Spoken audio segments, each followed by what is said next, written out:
Nutrition myths are widespread and harmful. They waste time and money and sidetrack you from developing a healthy way of eating that keeps you lean and gives you all the energy that you need. This video will expose some of the most common nutrition myths and tell you what science to do and what science says to do instead. I'm Nick Garcia, health and nutrition coach. I've published 7 books on Amazon and I have many programs online. One of them was a best-selling book on the topic of metabolism. Don't believe everything you read on the internet, but do believe what I'm about to tell you and I'll prove it. So let's go right into it. Myth number 1, fat makes you fat and is bad for your heart. Most people already know that fat is good for them and eating it in reasonable amounts won't hurt your heart. But that doesn't mean they have dropped a fat-free mindset, avoiding fat when they can in favor of reduced fat foods. It's time for everyone to fully embrace the delicious benefits of high-fat foods. Research shows fatty foods offer greater satiety and lead to lower caloric intake overall. This means high-fat diets may result in equal or greater fat loss than low-fat diets. Plus, saturated fat has been fully vindicated as the primary driver of cardiovascular disease. For example, one large-scale review found no effects on cardiovascular or mortality with reduction of saturated fat. It should be noted that fat isn't eaten in isolation. Rather, meals are complicated mixtures of food that combine different fats as well as other components such as protein, carbohydrates, micronutrients, and fiber. Some foods containing saturated fats are harmful, such as processed foods that are high in carbs, and typically these are in the form of trans fats and also processed red meats. Others are benign and beneficial, such as organic grass-fed meats and eggs, of course, particularly when eaten in balanced macronutrient ratios with a variety of nutrient-rich vegetables and fruits. So what should you do? Eat a variety of fat from nuts, seeds, fish, grass-fed meat, full-fat dairy, coconut, avocado, olive. Ideally, you want to stay away from all of the polyunsaturated fats and the foods higher in omega-6s and 9s. Avoid processed fat and be careful of mainstream fat-filled foods that also contain lots of refined carbs. When you combine polyunsaturated fats, typically in the form of vegetable oil, along with high fructose corn syrup, that is probably the worst combination that you could put in your body. Kills your cells, prevents glucose from entering your cells, the list goes on and on. Inflammatory, I'll stop there. Myth number 2, carbs make you fat. Everyone likes to say that carbs don't make you fat. Calories do. That is absolutely true. Consuming more calories than you burn leads to fat gain. But what a lot of people don't understand is that when it comes to carbs, you have greater control over what you eat than how much.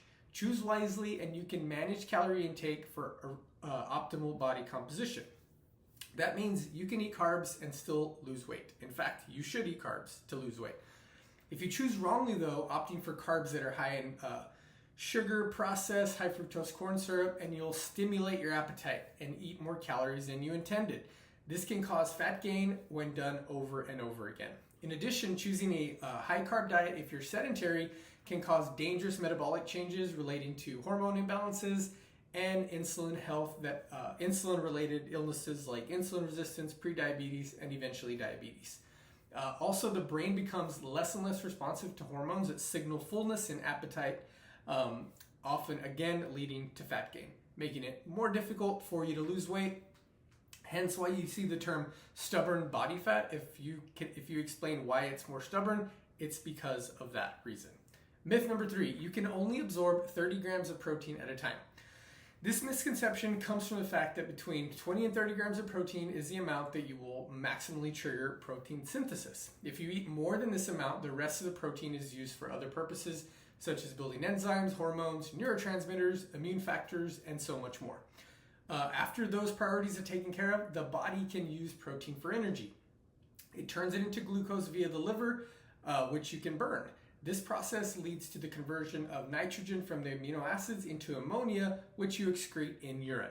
It's the elimination of ammonia that appears to be the reason that people incorrectly say that extra protein is excreted through the urine. That's not true, since your body has already absorbed, metabolized, and essentially used the protein before the ammonia byproduct is eliminated. If levels of ammonia in the blood get too high, your pH will become more acidic, which the body will balance out with calcium reserves. The other thing that will happen is that you will eliminate the overload of ammonia in sweat. If your sweat has an ammonia odor, you should dial back on your protein intake. So what should you do? Consuming 20 to 30 grams of protein at once is all you need to stimulate protein synthesis. But that doesn't mean you can't eat more if you want to. There's just no muscle building advantage, but it may be advantageous in managing your appetite and avoiding cravings. All right, we got myth number 4. Low carb, high fat ketogenic diets are dangerous. Ketogenic diets are very low in carbs and very high in fat, so that the body burns ketones instead of glucose from carbs. Ketones are a byproduct of fat metabolism, and they have a neuroprotective effect on the brain due to low glucose levels from the lack of carbs. Ketogenic diets get a bad rap because they have been confused with ketoacidosis, which can occur in uncontrolled type 1 diabetics and is very dangerous. It's not the same thing as ketosis or low carb eating. In fact, variations of the traditional ketogenic diet, which was designed to treat epileptic seizures, have been used by athletes to reduce body fat. In one study, elite gymnasts who were on a keto diet for 1 month had a 2.6 reduction in body fat. And they don't have much fat to lose, so that's quite a bit for gymnasts. Implementing a keto diet is somewhat of an art form. Do your research so that you know what type you're getting into, and depending on your nutrition knowledge, work with a health or nutrition coach or a dietitian. I wrote a 3-week ketogenic diet program because I was looking at all these harmful keto diets, and my best recommendation, aside from trying my keto diet, is to not do it for too long of a period of time. 21 days is my personal preference and recommendation, and then start introducing carbs again, ideally in the form of carb cycling. I have some videos on that. And now myth number 5, get as much fish oil and omega-3 fats as possible. Fish oil is known for being health promoting. This fact has led many people and aggressive marketers to think that if some is good, then more is better.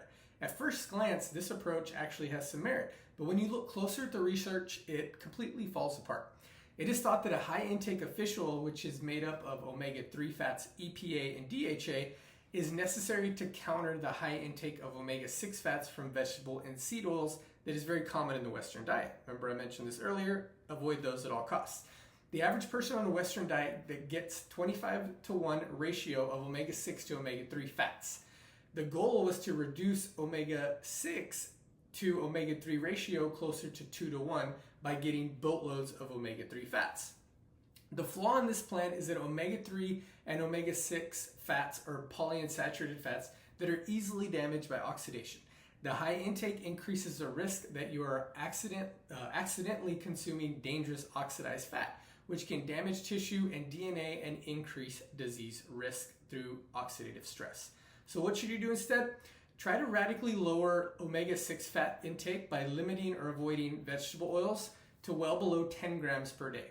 Then balance that number with omega-3 fats from a variety of sources, including fatty fish, pastured meat, high-quality stabilized fish oil. And for our 6th and final myth, a calorie is a calorie. This one has been pretty well debunked in popular media by nutritionists and health organizations. They still tend to stress the useless advice that all calories are created equal.